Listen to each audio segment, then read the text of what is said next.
سبق نمبر 52 سورۃ آل عمران کے 13ویں رکوع کی آیت نمبر 121 تا 129۔ قرآن مجید کی تلاوت حرفی لفظی اور با محاورہ ترجمہ بما تشریح حافظ محمد قاسم خان کی آواز میں۔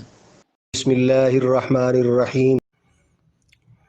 وَإِذْ غَدَوْتَ مِنْ أَهْلِكَ تُبَوِّئُ الْمُؤْمِنِينَ مَقَاعِدَ لِلْقِتَالِ وَاللَّهُ سَمِيعٌ عَلِيمٌ۔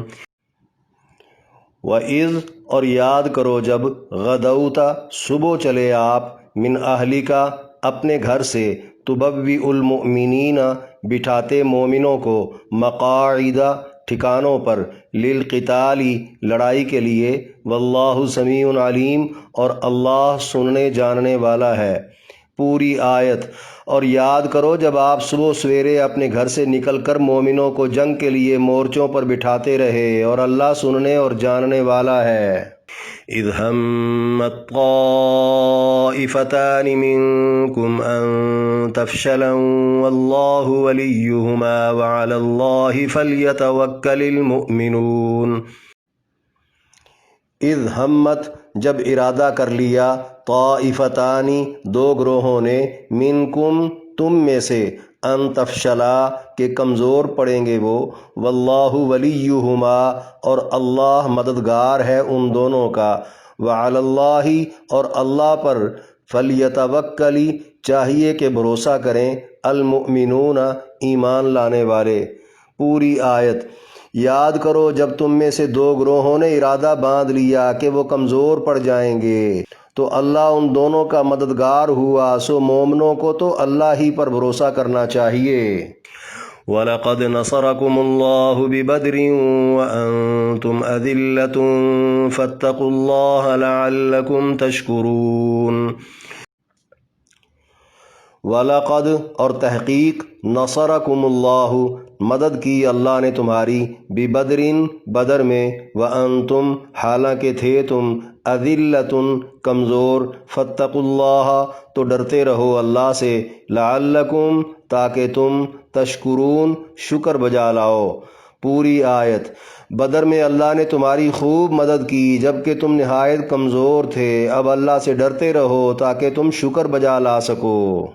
اذ تقول للمؤمنین ألن يكفيكم أن يمدكم ربكم بثلاثة آلاف من الملائكة منزلين۔ اذ تقول جب آپ فرما رہے تھے للمؤمنین مومنوں کو الن کیا نہیں ہے یکفیکم کافی تمہیں ان یمدکم یہ کہ مدد کرے تمہاری ربکم تمہارا رب بثلاثۃ آلاف 3000 کے ساتھ من الملائکتی فرشتوں سے منزلین اتارے ہوئے۔ پوری آیت۔ یاد کرو جب آپ مومنوں سے فرما رہے تھے کیا تمہیں کافی نہیں ہے کہ تمہارا پروردگار 3000 اتارے ہوئے فرشتے تمہاری مدد کے لیے بھیج دے۔ بَلَىٰ إِن تَصْبِرُوا وَتَتَّقُوا وَيَأْتُوكُم مِّن فَوْرِهِمْ هَٰذَا يُمْدِدْكُمْ رَبُّكُم بِخَمْسَةِ آلَافٍ مِّنَ الْمَلَائِكَةِ مُسَوِّمِينَ۔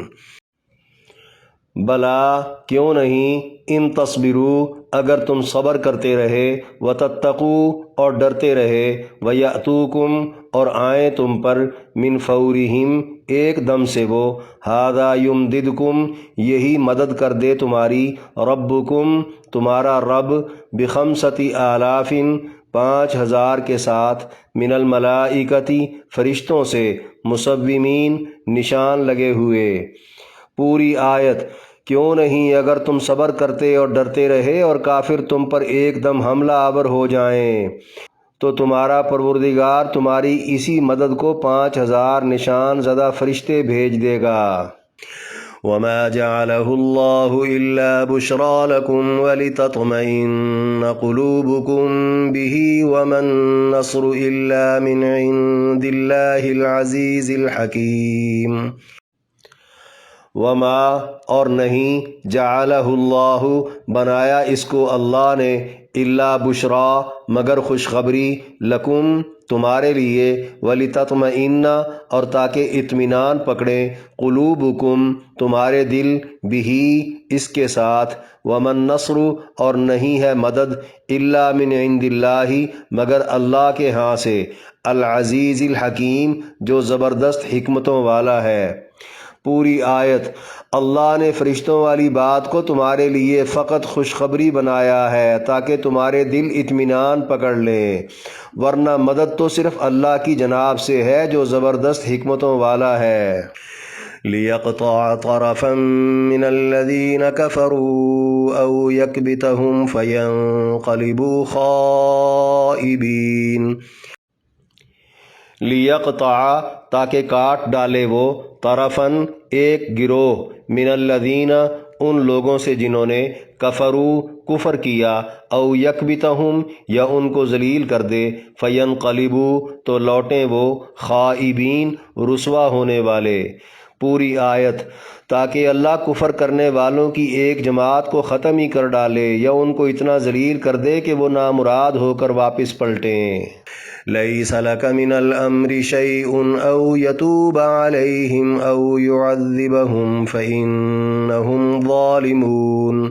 لَيْسَ نہیں ہے، لَكَ آپ کے لیے، من الامر اس کام سے، شیئن کچھ بھی، او یتوبہ یا توبہ قبول کر لے گا وہ، علیہم ان پر، او یعذبہم یا عذاب دے گا وہ ان کو، فإنہم بے شک وہی، ظالمون ظالم لوگ ہیں۔ پوری آیت۔ آپ کو اس کام میں کچھ دخل نہیں، یا تو اللہ ان کی توبہ قبول کر لے گا یا پھر انہیں عذاب دے گا، یقیناً وہ ظالم تو ہیں ہی۔ وَلِلَّهِ مَا فِي السَّمَاوَاتِ وَمَا فِي الْأَرْضِ يَغْفِرُ لِمَن يَشَاءُ وَيُعَذِّبُ مَن يَشَاءُ وَاللَّهُ غَفُورٌ رَّحِيمٌ۔ وَلِلَّهِ اور اللہ کے لیے ہے، ما فی السماوات جو کچھ آسمانوں میں ہے، وما فی الارض اور جو کچھ زمین میں ہے، یغفر بخش دیتا ہے وہ، لمن یشاء جسے چاہتا ہے، ویعذب اور عذاب دیتا ہے وہ، من یشاء جس کو چاہتا ہے، واللہ غفور الرحیم اور اللہ بخشنے والا رحم کرنے والا ہے۔ پوری آیت۔ آسمانوں اور زمین کی ہر چیز کا مالک اللہ ہے، وہ جسے چاہے بخش دے اور جس کو چاہے عذاب دے، اور اللہ ہی بخشنے والا رحم کرنے والا ہے۔ اس رکوع میں 11 آیات کی تشریح۔ آیت نمبر 121 وَإِذْ غَدَوْتَ سے وَاللَّهُ سَمِيعٌ عَلِيمٌ تک فرمایا، اور یاد کرو جب آپ صبح سویرے اپنے گھر سے نکل کر مومنوں کو جنگ کے لیے مورچوں پر بٹھاتے رہے، اور اللہ سننے اور جاننے والا ہے۔ یعنی یہ غزوہ احد کا منظر ہے۔ اس سے 1 سال قبل غزوہ بدر ہو چکا تھا، جس میں مسلمانوں کو باوجود قلت کے کامیابی ملی تھی۔ اسی کا بدلہ لینے کے لیے ٹھیک 1 سال کے اندر اندر مشرکین مکہ خوب تیاری کر کے 3000 کا لشکر لے کر لڑائی کے لیے مدینہ کے قریب احد پہاڑ کے پاس پہنچ چکے تھے۔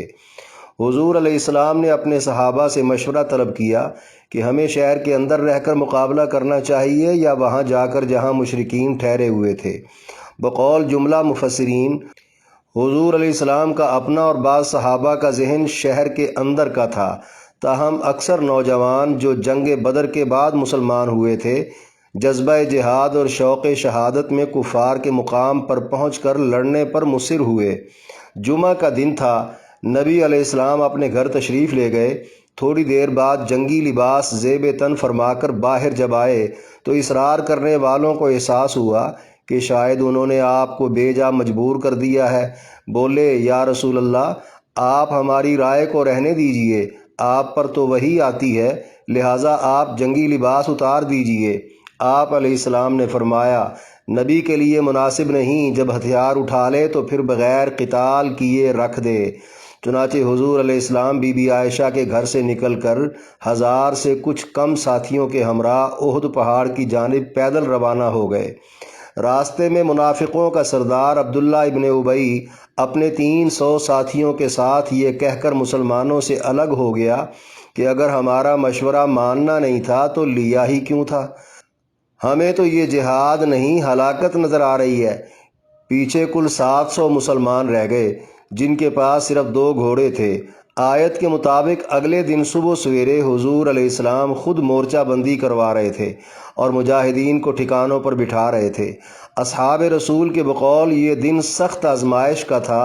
مومن اور منافق اپنی اپنی پہچان کے ساتھ الگ الگ ہو رہے تھے۔ ایسے حساس مواقع پر جن کی جو باتیں ہوتی ہیں اللہ ان کو سننے والا، اور جن کا جو کردار ہوتا ہے اللہ ان کو جاننے والا ہے۔ آیت نمبر 122 اذ ہمت طائفتان سے وعلی اللہ فلیتوکل المؤمنون تک فرمایا، یاد کرو جب تم میں سے 2 گروہوں نے ارادہ باندھ لیا کہ وہ کمزور پڑ جائیں گے تو اللہ ان دونوں کا مددگار ہوا، سو مومنوں کو تو اللہ پر ہی بھروسہ کرنا چاہیے۔ یعنی کافروں کے مقابلے میں مسلمانوں کی تعداد انتہائی کم ہونے، جنگی سامان بالکل نہ ہونے اور 300 افراد کے الگ ہو جانے کے باعث مسلمانوں میں سے 2 گروہوں کی ہمت ٹوٹ گئی تھی، ان پر بزدلی سی چھا گئی تھی، ہار یقینی نظر آ رہی تھی۔ جملہ تفاسیر کے مطابق یہ قبیلہ بنی حارث اور بنی سلمہ کے لوگ تھے جن کا تعلق عرب کے مشہور قبائل اوس اور خزرج سے تھا۔ نبی علیہ السلام کو جب ان کے ڈگمگاتے ارادوں کا اندازہ ہوا اور بعض نے کہا وحی کے ذریعے علم ہوا، تو آپ نے ان سب کو جمع فرما کر الہامی الفاظ میں خطاب کرتے ہوئے فرمایا، اللہ کی مدد کے بنا کبھی بھی کوئی جیت نہیں سکتا، اور اللہ کی مدد ارادوں کی پختگی کے ساتھ ہے۔ کیا بدر کی لڑائی میں یہ سب کچھ ہم نے دیکھ نہیں لیا؟ بلا شبہ ہمارا مددگار اللہ ہے، ہمیں اسی پر بھروسہ ہے۔ اس خطاب کے بعد سب کے دلوں کو قرار آ گیا کہ اللہ نے کمزوروں کی شکستہ دلی اپنے نبی پر ظاہر کر کے جنگ کے حق میں اپنی منشا بتا دی۔ بحوالہ ابن کثیر عبداللہ بن جابر رضی اللہ عنہ نے فرمایا، یہ آیت ہمارے قبیلے کے متعلق نازل ہوئی، اس میں ہماری کمزوری کا ذکر ہے، لیکن ہم اسے اپنے حق میں بہتر جانتے ہیں کہ اللہ نے ہمیں ہمارے مومن ہونے کی اور خود ہمارا مددگار بننے کی سند بخش دی۔ آیت نمبر 123 وَلَقَدْ نَصَرَكُمُ اللَّهُ بِبَدْرٍ وَأَنْتُمْ أَذِلَّةٌ فَاتَّقُوا اللَّهَ لَعَلَّكُمْ تَشْكُرُونَ فرمایا، بدر میں اللہ نے تمہاری خوب مدد کی جبکہ تم نہایت کمزور تھے، اب اللہ سے ڈرتے رہو تاکہ تم شکر بجا لا سکو۔ یعنی مسلمانوں کو 1 سال پہلے غزوہ بدر میں ہر طرح کی کمزوری کے باوجود من جانب اللہ جو مدد ملی تھی وہ بھولنی نہیں چاہیے، بلکہ غزوہ احد میں کم ہمتی دکھانے کی بجائے تقویٰ کا وہی معیار پورا رکھنا چاہیے جو بدر میں تھا، تاکہ اسی طرح کی کامیابی ملنے پر پھر شکر ادا کر سکیں، کیونکہ محاذ جنگ پر اللہ کی مدد ہمیشہ صبر و تقویٰ اختیار کرنے پر ہی ملتی ہے۔ آیت نمبر 124 اذ تقول للمؤمنین سے من الملائکۃ منزلین تک فرمایا، یاد کرو جب آپ مومنوں سے فرما رہے تھے، کیا تمہیں کافی نہیں ہے کہ تمہارا پروردگار 3000 اتارے ہوئے فرشتے تمہاری مدد کے لیے بھیج دے؟ یعنی جنگ بدر کا منظر جنگ احد سے کہیں زیادہ مسلمانوں کے لیے بظاہر پریشان کن تھا کہ اللہ کے پیغمبر کو مومنوں کی تسلی کے لیے یہ کہنا پڑا، خاص کر جب اطلاع ملی قرز بن جابر ایک بڑا لشکر لے کر مشرکوں کی مدد کے لیے آ رہا ہے، تو اصحاب رسول پریشان ہو گئے تھے۔ اس افواہ پر پھر اللہ نے اپنی طرف سے فرشتوں کی کمک بھیجنے کی خوشخبری سنا دی تھی، اور فرشتے آ بھی گئے تھے۔ اکثر صحابہ اور کچھ کفار کو نشاندہی بھی ہوئی، جس پر کثرت سے روایات کتب احادیث میں موجود ہیں۔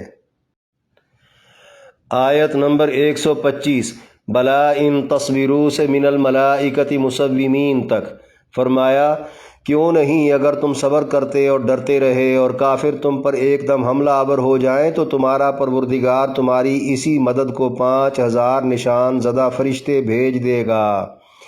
یعنی کافروں کے پرجوش یکبارگی حملے کی صورت میں یہی مدد 3000 سے بڑھ کر 5000 ہو جائے گی، بس شرط یہ ہے کہ صبر اور تقویٰ کا دامن نہ چھوٹنے پائے۔